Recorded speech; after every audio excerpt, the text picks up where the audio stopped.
There are currently 1,161 cards available in Hearthstone's standard format. Some of these cards have become staples of the game. Cards like Hollowhound or Ignis the Eternal Flame have become household names and cards you see pretty much every time you enter the tavern. What about the opposite end of the spectrum? The irrelevant cards the limelight avoids? Well, today we're going to HS Replay, showing sparse data and looking at Hearthstone cards no one plays. Bonelord Frostwhisper. One of the most interesting cards ever released in Hearthstone. It's probably for the best this card doesn't see a lot of play. The most played card of today's video, it's played in 0.1% of decks, a mark some of these cards would dream of hitting. In addition to being a nightmare to evolve into or summon off the Scourge, the card is obviously a crazy combo enabler, but it's a little involved. Unlike the discount you get off Lady Nazure or Lifebinder's Gift or something, you have to spend 6 mana to summon this thing and then probably invest some more to trigger its death rattle. Also, not to bury the lead here, but these other cards don't make you die. In addition, if you are using this, you are going to want to use its effect to reduce the cost of a very expensive card like Odin or Neptulon or something. But the issue with that is, this is a legendary, and if you happen to not draw it, you now have some big stinking cards stuck in your hand that you absolutely can't use. This is as opposed to not drawing Lady Nazure and, having a slightly more expensive cold case. It's for the best that Bonelord Frostwhisper isn't played that much, since the high roll nature of drawing the cards might give off the impression that Hearthstone isn't a serious game. Hermit. Coming from a long line of can't attack minions that have had varying degrees of success, HH is the lowest costed of the bunch. As time has passed in Hearthstone, however, things like giving a big-bodied minion taunt alone have become a lot less formidable, so you're going to need to silence this. Blizzard released this alongside some tepid Silence Priest support. Ashtaran Ritual could summon a copy of a big statted minion, remove its downside, and place an upgraded version on the bottom of your deck, easily retrieved by Illuminate. In addition, Whispers of the Deep allowed big minions to turn into board clears with a single mana. These all played off Focused Will as well, a new card added to Priest's core set. Silence Priest strategies did not see a lot of success, and if they did, it was with larger cards like Selfish Shellfish. You'd much rather play one of your precious minion duplication spells on a 7/7 as opposed to a 4/3 that can die to single target removal and some board damaging spells as well. In addition, while letting your opponent draw 2 cards is a tough drawback, it's a lot easier to work with than can't attack, since you aren't relying on drawing a silence spell to get any offensive pressure going.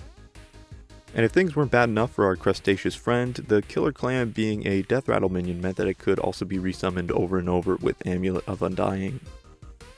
So, when you are designed for exactly one very specific niche and you get completely outclassed in that niche by your fellow civilian of the seafloor, it stands to reason that you would go extinct in the meta. Kael'thas Sinstrider. Now, this is a fall from grace. Once one of the most popular cards in the game, this card now has to slum it with the randos. Released as a throwback to Kael'thas Sunstrider, a very powerful card that had to be nerfed for its game-ending combos, this card was a very powerful card that had to be nerfed for its game-ending combos. Now, while some experts believe the trial against Kael'thas was a kangaroo court set up by the true villain, General Bran Bronzebeard, Kael'thas probably deserves some kind of touch-up. Running with an infamous gang of neutral minions, Kael'thas and his accomplices, Bran and Sire Denathrius, became the win condition for most every deck in Murder at Castle Nathria, allowing for consistent 30, 40, or 50 damage turns. Well, while Bran never got touched, Denathrius and Kael'thas took the fall for the whole project. In theory, this card is still good and has a good effect, but theory will only take you so far.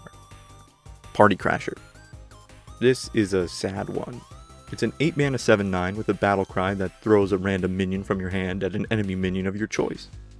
Viewed from one angle, this is a great way to cheat out a minion and take out an enemy one too. Viewed from another angle, you're not really cheating something out when you're paying 8 mana anyway, and you don't want to have this card in your deck because you could do something like Party Crasher your Party Crasher instead of pulling out your epic Stoneborn General. I love cards built around summoning a bunch of huge minions, front lines for instance, but even I can't justify playing this one. Sunday is about to become Chunday because Sunday, September 24th, you are officially invited to the first ever chundo extravaganza tournament. Broadcast live from youtube.com/@MrChundo. Join the Discord. Check the Battlefy link below, if you dare. Elder, Nadox, and Wither. I don't want to suggest that my pack openings are rigged to include a suspicious number of unplayable legendaries. Lady Ashvane, I'm looking in your direction, but yeah, I do have a copy of Elder Nadox. And have I ever played Elder Nadox? Nah, I didn't really feel like it. This could act like Savage Roar in a deck that utilizes Druid's great undead tokens, but having to destroy one of your own minions really limits the amount of damage you can push face. Besides, Druid has a ton of other ways to buff tokens to deal a lot of damage. I mean, just look at Cultivation. Wither goes along with Elder Nadox as a part of this bizarre undead Druid synergy package. It even has the too high of a rarity for anyone to craft it, just like Nadox. Again, the potential is there. With a full board of undead minions, it's like Mark of the Lotus, plus the Light That Burns, two of the strongest 1-mana spells ever.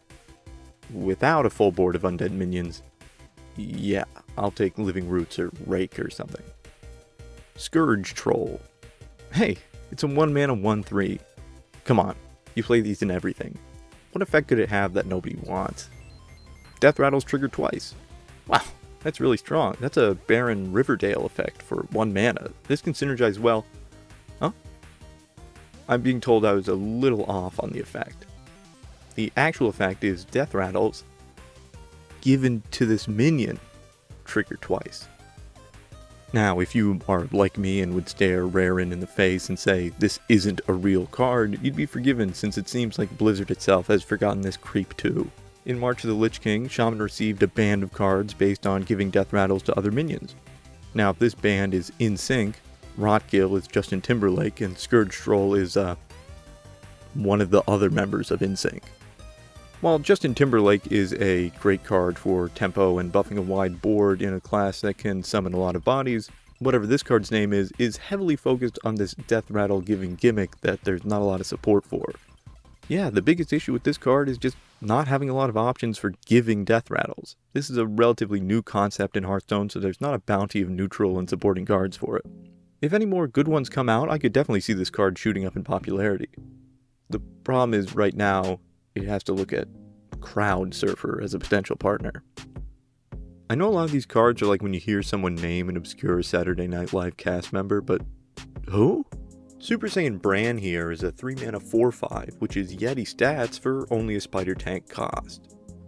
So, what's the catch?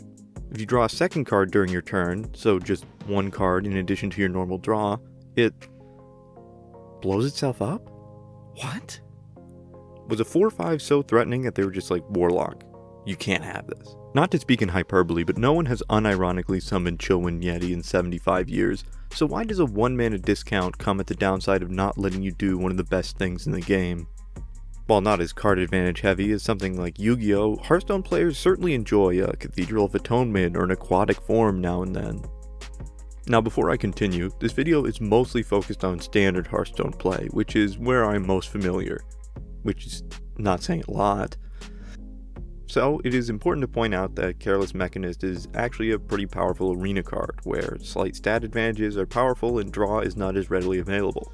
Now, according to Reddit, the only people who play arena are people who have purchased elite draft decks from some type of shady underground secondary Hearthstone market, so this card is probably not as memorable as it could be in that game mode.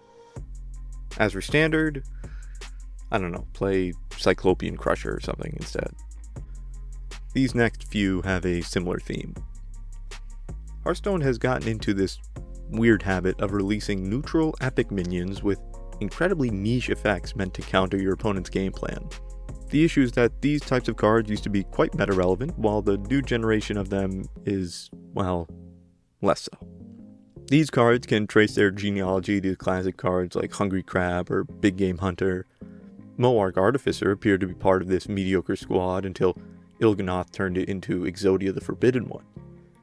But for many consecutive expansions, we got cards like Waste Warden, Death Warden, or Blowtorch Saboteur. These are cards designed to really counter one type of strategy and aren't even that good at countering that. Death Warden, for instance, is probably worse than most silence effects, and being a minion instead of a spell means that your opponent can just destroy it before using their death rattles. This has all been to set up these next 3 cards. Sanctum Spellbender. Like a lot of these, doesn't seem that bad. It has a good amount of health for its mana cost, and it can work as both an interceptor of your opponent's buff spells and a sacrificial body for your other more important minions. The problem is, minions that protect minions are pretty tough to justify. While taunt is a very good keyword, you don't really use it to protect your other minions, you use it to protect your face. And, wouldn't you guess it, this card absolutely lets your opponent hurl a superstorm of lightning bolts at your face hassle-free. If you're thinking of playing this card in an aggro deck as a way to keep your opponent off your minions so they can keep attacking, 1, it's not great spending 4 mana for this effect, and 2, this card does nothing to cards like Consecration or Twisting Nether that affect your entire board. Well, if you want to try disrupting combos instead of protecting your own, you can check out Razorscale. Sitting at a nice 3 mana, 2 attack, and 4 health, a classic stat line of weird cards like Ashen Elemental, Metronome, or like Cave Hydra, the card is already at a rough start. A 2/4 implies that you are getting a positive effect for the numerical downside. At first, you might think, well, this is worth it, I can prevent my opponent from playing a bunch of 1 mana spells, like a bunch of bananas. But then I point to Cult Neophyte and go, no! I also point to Speaker Stomper, but I don't raise my voice again. Now, what if your opponent has a bunch of Spark Bots or discounted mechs from Mage? Then I say, that's a nice argument, but I have placed a team of 4 1/1 Bs inside of your house. Or I could just, attack your hero because you just spent 3 mana to summon Bubbler. Tightlipped Witness. But hey, what if you were like, Razorscale is fine and all, but I actually want an even more specific tech card? Well, Tightlipped Witness is a 3 mana 2/5 that prevents secrets from being revealed. Despite being a fantastic flavor card in the beautiful flavor soup that is the Mon Order mini set, this card joins a long line of secret hate cards in being unoptimal, like Kazan Mystic, or Eater of Secrets, or SI7 Infiltrator, or Chief Inspector, or Horde Operative. I can't believe they made this many of these cards. The opportunity cost of including a card like this in your deck is not worth the potential upside of drawing this when you happen to run into a secret-based tech. ETC has made cards like this a bit more palatable, but it's not like you outright win the game if you play this against a secret deck. The secret deck can just remove this. While none of these cards are played, at least these 3 can keep each other company at the bottom of the play rate table. Roosting Gargoyle. While there have been a lot of examples of Hearthstone players grossly misestimating the quality of cards, generally when the consensus is fully against a card, it's gonna be bad. Everyone looked at this card and said, huh? What? Sitting at 1.9 out of 5-star user rating on HearthstoneTopDecks.com, this card shares this distinction with other legends of the game like Poison Blade and actually Core Hound. This 2 mana 2/3 beast gives a friendly beast plus... Wait. What do you mean it's not a beast? Yeah, I know gargoyles aren't real animals, but you're telling me this is? Okay. Well, if you were building a beast deck and you were like, oh man, there's not enough beast synergy in the game, I guess you can include this card, but and good beast cards have been printed in Hearthstone. For example, Thornmantle Musician, who can let you hang on to the buff for later and isn't contingent on already having a beast on board. Or check out Absorbent Parasite that gives Rush while also being able to be a 3-attack Rush minion on its own. Or how about Rowdy Fan? Or why not just play Direwolf Alpha? Why not? Bog Beast. Uh-oh, you freaking moron, you just got Bog Beasted. Tag your friends to totally summon a 2/4 Muckmare. If you have been Bog Beasted in the past 24 hours, you have to subscribe to Chundo. Yeah, no one plays this card. It feels like they needed a final card for Murder Castle Nathria and they opened up unused designs from Goblins vs. Gnomes. It's not big enough to be one of those big payoff cards you cheat out in Paladin or with Masked Reveler, and it's not cheap enough to go into tempo decks. Yeah, it's one of the most interestingly uninteresting cards in Hearthstone. It's so plain, and yet something about it. Hold on, gang. Huh? The mayor! The Muck Mayor!